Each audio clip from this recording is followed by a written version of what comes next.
Hello friends, कैसे हैं आप। मेरा नाम है अभिषेक कानोड़िया और आपका स्वागत है हमारे प्यारे से चैनल संदीप कोचिंग क्लासेस पर। लास्ट लेक्चर में हमने रेट ऑफ रिएक्शन के कुछ न्यूमेरिकल्स किए थे। आज हम रेट ऑफ रिएक्शन और rate of appearance and rate of disappearance के भी न्यूमेरिकल करने जा रहे हैं। तो शुरू करते हैं हमारे न्यूमेरिकल्स। तो आज का न्यूमेरिकल देखते हैं क्या दिया हुआ है। आपको क्वेश्चन में दिया हुआ है twice N2O5 gives 4NO2 plus O2 if rate of appearance of NO2 is 2 mole per liter per second, find rate of reaction, और rate of disappearance of N2O5 and rate of appearance of O2। Question सुनने में अजीब लग रहा है, पर अभी हम धीरे धीरे सॉल्व करते हैं और देखते हैं कि क्वेश्चन में क्या वैरायटी है। चलो स्टार्ट करते हैं। तो यहाँ पर आपको एक रिएक्शन दी हुई है और साथ के साथ कुछ डेटा दिया हुआ है। किसका? Rate of appearance of NO2। Rate of appearance of NO2 का मतलब होता है यहाँ पर NO2 अपीयर हो रहा है टाइम के साथ। और आपको मैंने कहा था अपीयरेंस या डिसअपीयरेंस के टाइम यहाँ पर डिवाइड में स्टोइकियोमेट्रिक कांस्टेंट नहीं आता है।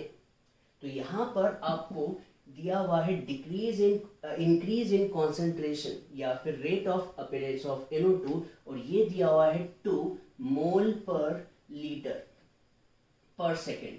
तो यहाँ पर ये डेटा दिया हुआ है 2 मोल पर लीटर पर सेकेंड। और आपको फाइंड क्या करना है? फाइंड करना है रेट ऑफ रिएक्शन। तो सबसे पहले रेट ऑफ रिएक्शन को लिखते कैसे हैं हम इस पर चर्चा करते हैं। तो रेट ऑफ रिएक्शन क्या होगा? Decrease in concentration of N2O5 divided by del T, और इसे डिवाइड कर देते हैं सिंपली इसके स्टोइकियोमेट्रिक कांस्टेंट से, और स्टोइकियोमेट्रिक कांस्टेंट कितना है? 2। और यहाँ पर क्या आएगा? Increase in concentration of NO2 with respect to time, और यहाँ पर डिवाइड होगा किससे? 4 से। और यहाँ पर increase in concentration of O2 with respect to time, और डिवाइड होगा इसके स्टोइकियोमेट्रिक कांस्टेंट जो कि 1 ही है, जिसे लिखने की कोई जरूरत नहीं है। अब आप ऐसा क्या करें कि रेट ऑफ रिएक्शन निकल जाए।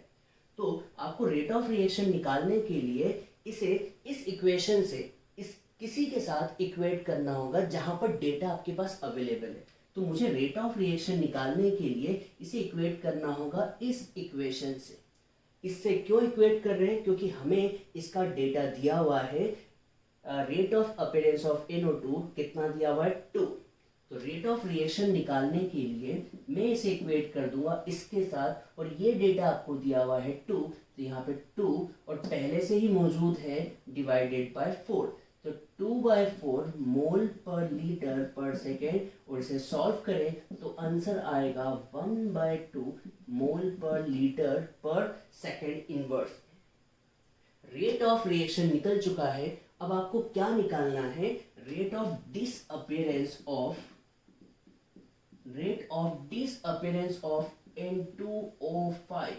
अब आप मुझे बताएं N2O5 का डिसअपीयरेंस निकालना है तो आप इस इक्वेशन को किसके साथ इक्वेट करना पसंद करेंगे? मुझे लगता है अब रेट ऑफ रिएक्शन निकल चुका है, तो क्यों ना हम इन दोनों को इक्वेट कर दें। तो हमें इक्वेट करने के लिए क्या करना होगा? यहाँ पर इस 2 को क्रॉस मल्टीप्लाई करना होगा। तो 2 का मल्टीप्लाई होगा रेट ऑफ रिएक्शन से, और अभी थोड़ी देर पहले ही हमने ये वैल्यू निकाली थी half.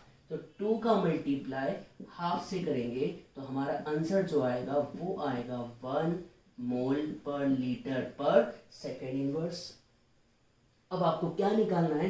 Rate of appearance of O2। आपको O2 का रेट ऑफ अपीयरेंस निकालना है तो आपको इसे किसके साथ इक्वेट करना चाहिए? आपको इसे इक्वेट करना चाहिए रेट ऑफ रिएक्शन के साथ। मतलब कभी हम rate of appearance of O2 निकाल रहे हैं तो इसे इक्वेट करना चाहिए रेट ऑफ रिएक्शन के साथ, और रेट ऑफ रिएक्शन अभी थोड़ी देर पहले ही निकाली थी हाफ मोल पर लीटर पर सेकेंड इनवर्स। सिंपल सी बात, कभी आपको कोई एक भी डेटा अवेलेबल हो तो आप इससे रेट ऑफ रिएक्शन भी निकाल सकते हैं, रेट ऑफ अपीयरेंस भी निकाल सकते हैं और रेट ऑफ डिसअपीयरेंस भी निकाल सकते हैं। आपको सिर्फ क्या आना चाहिए, आपको रेट ऑफ रिएक्शन की इक्वेशन लिखते आनी चाहिए। उम्मीद करता हूँ ये आपको क्वेश्चन समझ में आया होगा। अब हम अगले क्वेश्चन की तरफ चलते हैं। अगले क्वेश्चन में आपको कुछ डेटा नहीं दिया, पर डेटा नहीं दिया उसके बदले में आपको ग्राफ दे के रखा हुआ है। ग्राफ से हमें ग्राफ को रीड करना है और क्वेश्चंस के जवाब देने हैं। तो क्वेश्चन में दिया हुआ है कि N2 और thrice H2 gives twice NH3। आपको निकालनी है रेट ऑफ रिएक्शन और आपको rate of reaction, rate of disappearance निकालना है किसका, N2 का, और रेट ऑफ अपीयरेंस निकालना है किसका, NH3 का। आपको सबसे पहले ये ढूंढना है कि आपको कौन सा डेटा अवेलेबल दिया हुआ है या फिर दिया हुआ है। तो यहाँ पर आपको डेटा यहाँ तो कहीं नहीं दिख रहा, डेटा सिर्फ दिख रहा है तो किसका, H2 का। H2 मतलब यहाँ पर आपको H2 का डेटा अवेलेबल है। तो यहाँ पर रेट ऑफ डिसअपीयरेंस दिया हुआ है किसका, H2 का। रेट कैसे निकालते हैं, decrease in concentration of reactant. तो डिक्रीज कितना हो रहा है, 6 - 10 divided by change in time. और टाइम में चेंज कैसे निकालेंगे, final time minus initial time. इसे हम सॉल्व करते हैं तो यहाँ पर आएगा -4 डिवाइडेड बाय 2 और इसे कंप्लीटली सॉल्व करते हैं तो 2 मोल पर लीटर पर सेकेंड इनवर्स। ये आंसर माइनस में आना चाहिए क्योंकि यहाँ पर रेट ऑफ डिसअपीयरेंस हो रहा है। तो यहाँ पर इस माइनस का साइन नहीं लगेगा, यहाँ पर माइनस साइन आएगा क्योंकि यहाँ पर H2 जो है डिसअपीयर हो रहा है। और वैसे भी आपको माइनस प्लस के चक्कर में नहीं पड़ना है, आपको ये पता होना चाहिए डिसअपीयर मतलब नेगेटिव साइन और अपीयर मतलब पॉजिटिव साइन। तो यहाँ पर हम रेट ऑफ रिएक्शन को लिखना सीख रहे हैं। रेट ऑफ रिएक्शन कैसे लिखते हैं, रेट ऑफ रिएक्शन लिखते हैं decrease in concentration of N2 with respect to time और डिवाइड करते हैं इसके स्टोइकियोमेट्रिक कांस्टेंट जो कि 1 है। और यहाँ पर आएगा decrease in concentration of H2 divided by del T और डिवाइड होगा इसके स्टोइकियोमेट्रिक कांस्टेंट जो कि है 3, 1/3 लिख दें। और increase in concentration of ammonia with respect to time और डिवाइड होगा इसके स्टोइकियोमेट्रिक कांस्टेंट जो कि है 2। अब आपको क्या निकालना है, आपको निकालना है रेट ऑफ रिएक्शन। अब मैंने अभी थोड़ी देर पहले बताया था रेट ऑफ रिएक्शन निकालना है तो आपको कोई सा एक डेटा पता होना चाहिए। तो रेट ऑफ रिएक्शन निकालने के लिए क्यों ना मैं इस डेटा के साथ इसे इक्वेट कर दूं। क्यों, क्योंकि रेट ऑफ रिएक्शन निकालना है तो आपको एक ऐसा डेटा चाहिए जो आपको गिवन हो और आपको डेटा किसका दिया हुआ है, rate of disappearance of H2 का। तो हम इसे इक्वेट कर देते हैं -1/3 डेल H2/डेल T से। तो रेट ऑफ रिएक्शन यहाँ से निकल जाएगा -1/3 और ये डेटा अभी हमने लिखा था वो था -2। तो यहाँ से आंसर आ जाएगा प्लस का 2/3 mole litre inverse second inverse. अब आपको सेकेंड में क्या निकालना है, आपको सेकेंड में निकालना है rate of disappearance of N2। तो आपको rate of disappearance of N2 निकालना है, मतलब ये डेटा निकालना है। तो आप इसे किसके साथ इक्वेट करना चाहेंगे, आप इसे इक्वेट करेंगे इस बार इसके साथ क्योंकि अब हमें रेट ऑफ रिएक्शन पता चल चुका है। तो rate of disappearance of L2 निकालने के लिए इसे इक्वेट कर दे रेट ऑफ रिएक्शन के साथ। और रेट ऑफ रिएक्शन आपका आ चुका है, रेट ऑफ रिएक्शन है 2/3 mole litre inverse second inverse. ये आपके दो आंसर हो गए।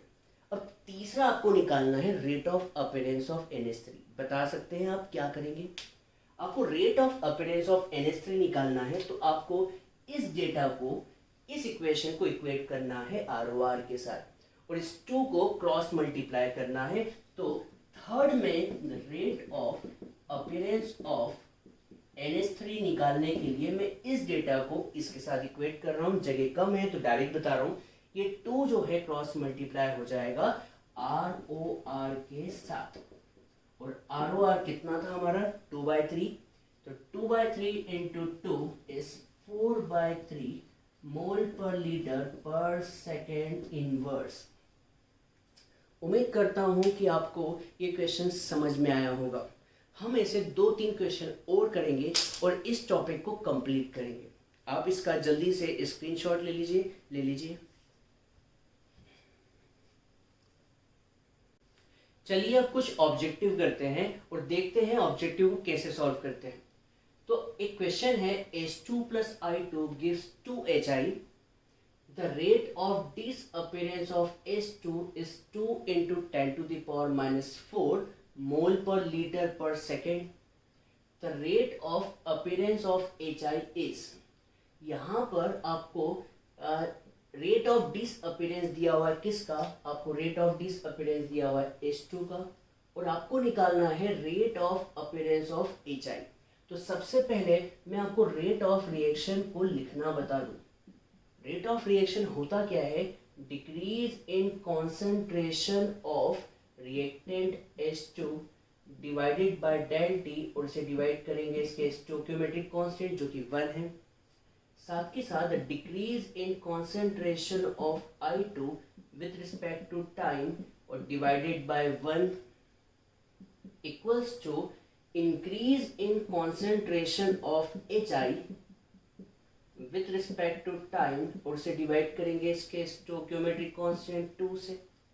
अब इसमें रेट ऑफ रिएक्शन तो निकालना नहीं है, आपको दिया क्या है, आपको दिया हुआ है rate of disappearance of H2, मतलब आपको ये डेटा पूरा दिया हुआ है, और आपको निकालना क्या है, rate of appearance of HI। तो आप इन दोनों को क्या कर दें, इक्वेट कर दें, और आपका इसका आंसर आ जाएगा। कैसे करें, आपको निकालना है rate of appearance of HI,